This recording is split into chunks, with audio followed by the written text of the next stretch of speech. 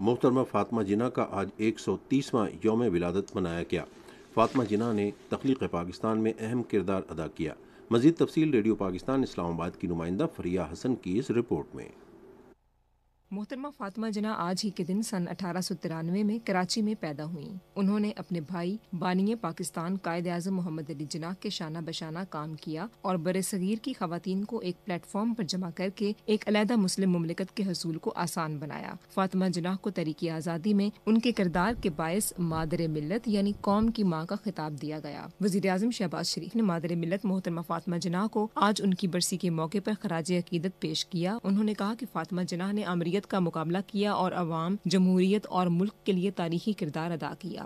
وہ اپنے عظیم بھائی قائد اعظم محمد علی جناح کی عظیم بہن تھیں۔ شہباز شریف نے کہا کہ محترمہ فاطمہ جناح کی شخصیت آج کی خواتین کے لیے ایک مشعل راہ ہے۔ انہوں نے کہا کہ قوم ہمیشہ محترمہ فاطمہ جناح کی احسان مند رہے گی اور ان کی خدمات پر خراج عقیدت پیش کرتی رہے گی۔ پنجاب کے ہنگامی امدادی ادارے نے کہا ہے کہ رواں ہفتے میں صوبے بھر میں ہلکی اور تیز بارشوں کا امکان ہے۔ ادارے کے ترجمان کے مطابق دریائے راوی، چناب اور ستلج کے بالائی علاقوں میں طوفانی بارشیں ہوں گی۔ انہوں نے کہا کہ دریائے سندھ اور کابل کے بالائی علاقوں میں نسبتاً درمیانے درجے کی بارشیں ہوں گی۔ انہوں نے کہا کہ منگلا ڈیم میں 84% اور تربیلا ڈیم میں 85% پانی بھر چکا ہے اور دریائے جہلم میں منگلا کے مقام پر جمعے اور اتوار کے درمیان بلند درجے کے سیلاب کی توقع ہے۔ یہ خبریں ریڈیو پاکستان سے نشر کی جا رہی ہیں۔ بھارت مقبوضہ جموں کشمیر میں کشمیریوں کی جاری جدوجہد آزادی کو دبانے کے لیے اعلیٰ تربیت یافتہ سینٹرل ریزرو پولیس فورس کی commando battalion for resolute action cobra تعینات کر رہا ہے۔ کمانڈو بٹالین کو جنگلات میں جنگ لڑنے کی خصوصی تربیت دی گئی ہے۔ ادھر بھارتی فوج نے ریاستی دہشت گردی کی تازہ کارروائی میں ضلع جموں میں ایک اور نوجوان کو شہید کر دیا۔ نوجوان کو ضلع کے علاقے آرینا میں ایک کارروائی کے دوران شہید کیا گیا۔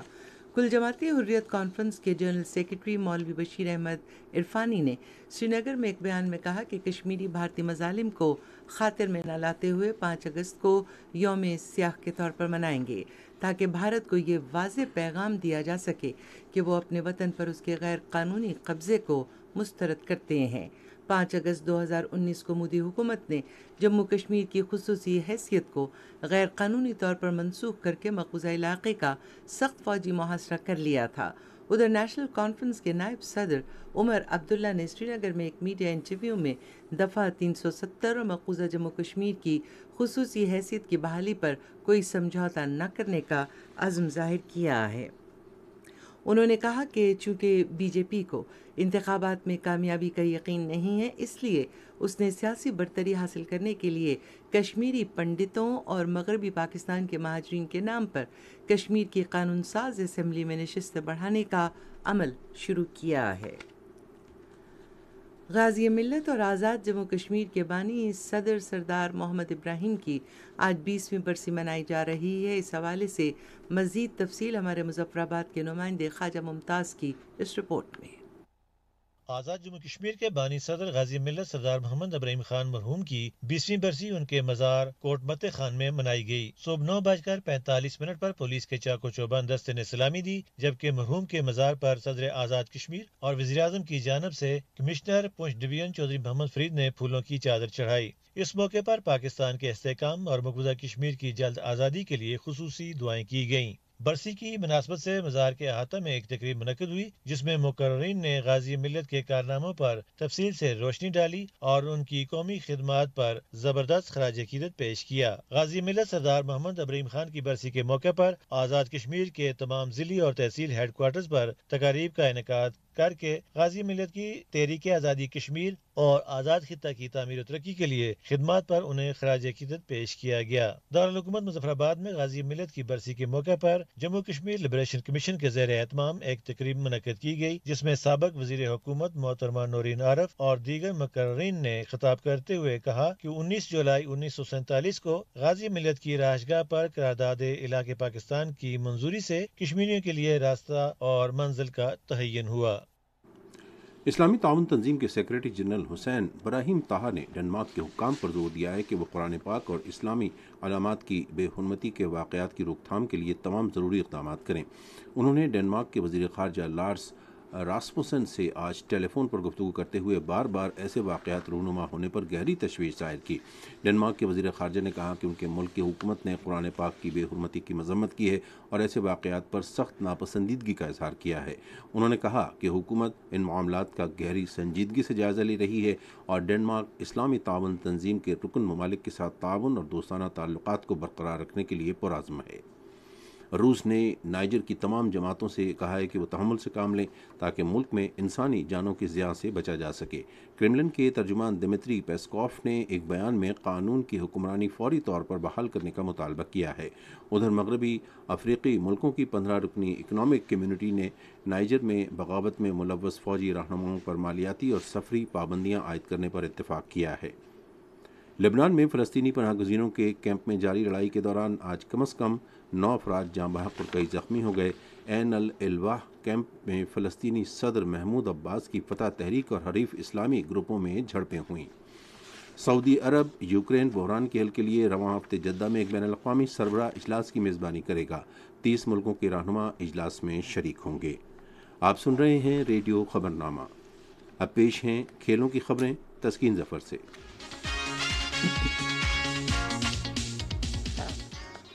کھیلوں کی خبروں میں سب سے پہلے شامل کریں گے ہاکی کے حوالے سے خبر۔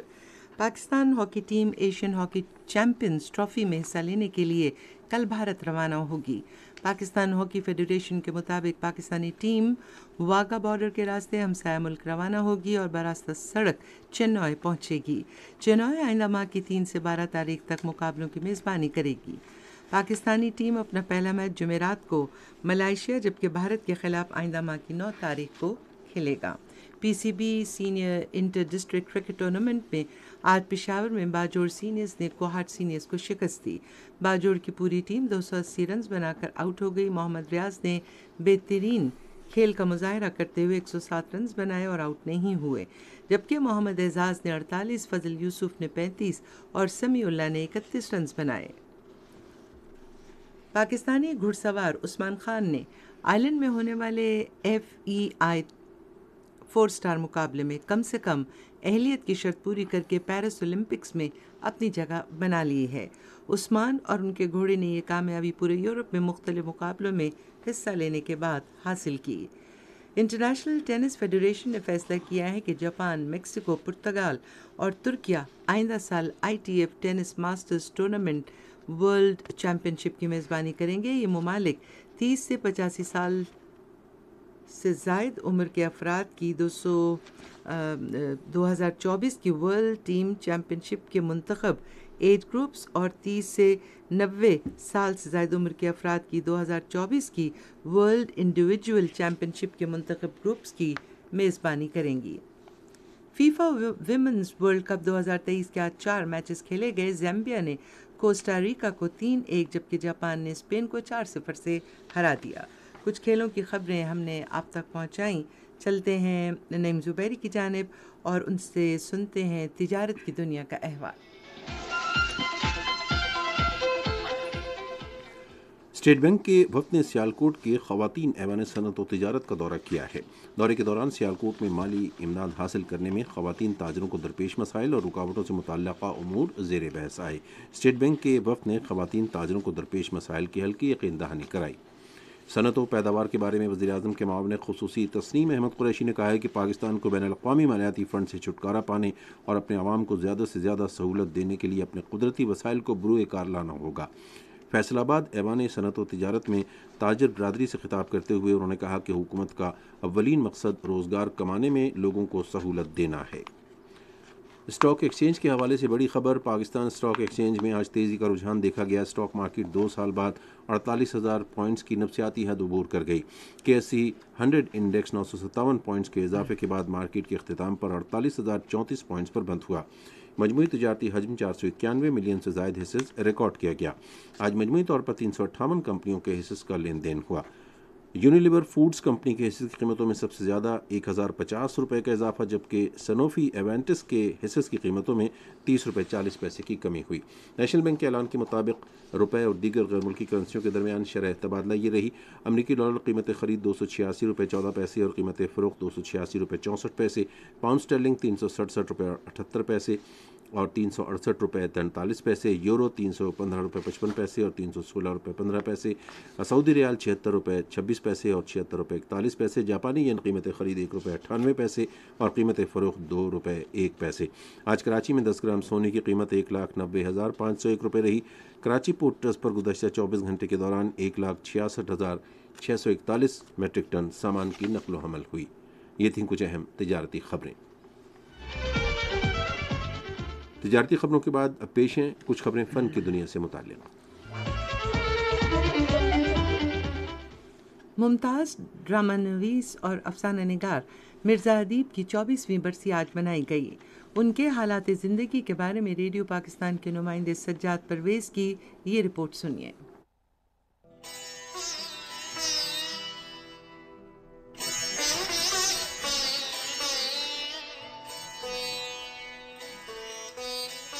31 جولائی سن 1999 کو اردو کے نامور افسانہ اور ڈرامہ نگار، نقاد اور ادبی جرید ادب لطیف کے سابق مدیر مرزا ادیب لاہور میں وفات پا گئے۔ مرزا ادیب کا اصل نام دلاور علی تھا اور وہ 4 اپریل سن 1914 کو لاہور میں پیدا ہوئے تھے۔ انہوں نے اسلامیہ کالج ریلوے روڈ لاہور سے گریجویشن کیا۔ ابتدا میں شاعری کو ذریعہ اظہار بنایا مگر پھر نثر کو اپنی شناخت بنا لیا۔ کچھ عرصے وہ ادب لطیف لاہور کے مدیر بھی رہے۔ مرزا ادیب کی تصانیف میں صحرا نورد کے خطوط، صحرا نورد کے رومان، دیواریں، جنگل، کمبل، حسرت تعمیر، متاع دل، کرنوں سے بندھے ہاتھ، فصیل شب، شیشے کے دیوار، آنسو اور ستارے، ناخن کا قرض اور ان کی خود نوشت سوانے مٹی کا دیا شامل ہیں۔ حکومت پاکستان نے ان کی اعلیٰ ادبی خدمات کے اعزاز میں سن 1981 میں صدارتی تمغہ برائے حسن کارکردگی عطا کیا تھا۔ اس کے علاوہ انہوں نے 6 مرتبہ رائٹرز گلڈ کے انعامات اور 3 مرتبہ گریجویٹ فلم ایوارڈز بھی حاصل کیے تھے۔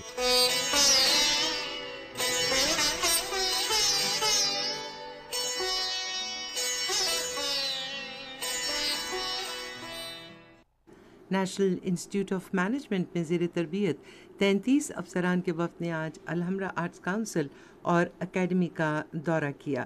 اس موقع پر وفد نے الحمرا اکیڈمی میں آویزاں کیے گئے دنیا کے مشہور فنکاروں کے فن پارے دیکھے اور قومی ترانہ سنا۔ فن کی دنیا سے کچھ خبریں ہم نے آپ کے ساتھ شیئر کی، اور اب سائنس کی دنیا میں کیا ہو رہا ہے اس کے لیے چلتے ہیں نعیم زبیر کی جانب۔ مصنوعی ذہانت کی تکنیک استعمال کرتے ہوئے نیوم میکلون الیکٹرک ریسنگ ٹیم نے دنیا کا پہلا کار سٹیکر جاری کر دیا ہے جو ریس کی گاڑیوں کے چیسس کے لیے ڈیزائن کیا گیا ہے۔ یہ سٹیکر عالمی آٹو موبائل فیڈریشن کے زیر اہتمام عالمی چیمپئن شپ میں ریسنگ کاروں پر چسپاں کیا جائے گا۔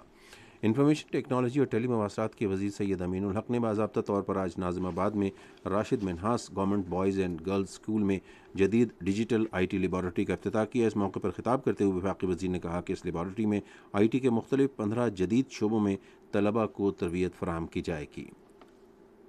موسم کی تازہ ترین صورتحال اب جانتے ہیں ماہر موسمیات غلام مرتضیٰ سے۔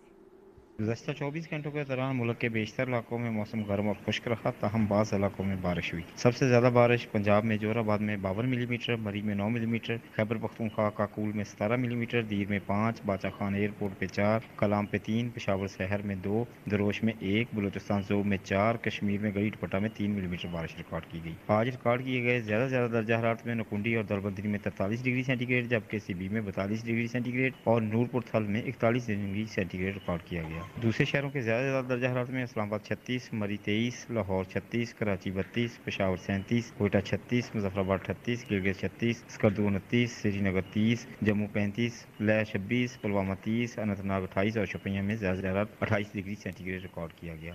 آئندہ 24 گھنٹے کے دوران ملک کے بیشتر علاقوں میں موسم گرم اور مرطوب رہے گا، تاہم کشمیر، اسلام آباد، پٹوار، جنوبی پنجاب، بالائی خیبر پختونخوا، شمال مشرقی بلوچستان میں چند مقامات پر تیز ہواؤں اور گرج چمک کے ساتھ بارش کا امکان۔ آخر میں اہم خبروں کا خلاصہ ایک بار پھر۔ وزیر اعظم اور چین کے نائب وزیر اعظم نے اسلام آباد میں ملاقات میں چین پاکستان اقتصادی راہداری کے مشترکہ مقاصد کو حقیقت کا روپ دینے کے لیے مل کر کام جاری رکھنے کے پختہ عزم کا اظہار کیا ہے۔ صدر مملکت نے چین کے نائب وزیر اعظم کو پاک چین دوستی کے لیے خدمات کے اعتراف میں ہلال پاکستان کا اعزاز دیا ہے۔ گزشتہ 15 ماہ کے دوران 5000 میگا واٹ بجلی قومی گرڈ میں شامل کی گئی ہے۔ Pakistan hockey team Asian champions trophy hockey tournament میں شرکت کے لیے کل بھارت روانہ ہوگی۔ خبرنامہ آپ نے سنا۔ پینل انجینئر تھے محمد نوید اکرم، سپروائزر شعبہ اردو منصور الرشید، مدیر ہوم ڈیسک وسیم احمد، مدیر فورن ڈیسک نور حسین چند، نیوز پروڈیوسر رانا غلام مصطفیٰ، مدیر اعلیٰ عبد الباسط، نگران اعلیٰ امان اللہ سپرا اور پیشکش شعبہ خبر ریڈیو پاکستان۔ مزید خبروں اور تجزیوں کے لیے ہماری ویب سائٹ ہے radio.gov.pk اور آپ ریڈیو پاکستان کے آفیشیل فیس بک پیج ریڈیو پاکستان نیوز پر خبرنامے کی براہ راست ویڈیو سٹریمنگ بھی ملاحظہ کر سکتے ہیں۔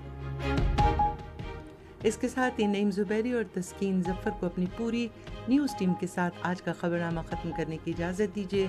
اللہ حافظ۔